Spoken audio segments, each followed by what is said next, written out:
There's a halacha found in Parshas Emor that seems to be very much irrelevant to us, but beneath the surface, it may be more relevant than ever. The pasuk tells us that when it comes to shechting an animal, to slaughtering an animal, oso v'yespino lo sishchatu b'yom echad. You're not allowed to to slaughter an animal and its offspring, meaning the mother and its offspring, be it a male or a female, on the same day.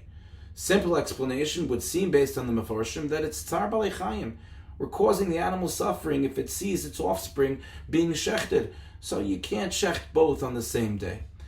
What's fascinating, and what Rav Zalman Sorotzkin Zechat Tzaddik Livracha was fascinated by, was the following detail. The Gemara Maseches Chulin tells us that while we may think that this makes sense if the animal is in front of its offspring, that even if the animal's offspring is on the other side of the world, you still can't shecht it and its offspring on the same day. If I have the animal here and I'm shechting it, and meanwhile the animal had a child that then grew to be an animal that grew on its own, and someone, a shochet in a different country, wants to shecht it, that shochet in that different country can't shecht that animal on the day I shecht the animal in this country. And so Rav Sorotzkin says there must be some deeper understanding to this halacha, and indeed he suggests that there is, and that deeper understanding is really something which applies to all of us. And that is the following. The actions of a Jew in one part of the world can impact the actions of a Jew in another part of the world.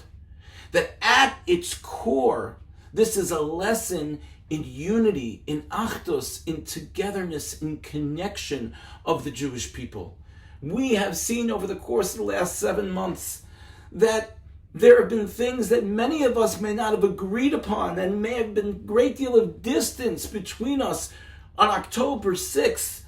But as soon as October 7th came, so much of that was pushed aside. And even if we still don't agree, we still feel a sense of connection, a sense of unity with our fellow Jews, whether we are close to them or whether we are on the other side of the world from them.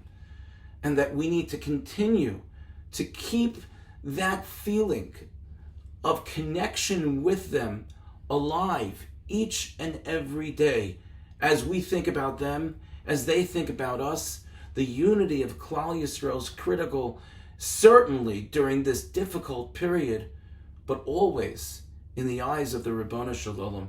And as a result, a halacha of shechita can be relevant to all of us, even though we're not shochtim, even though we may have never experienced anything connected to shechita.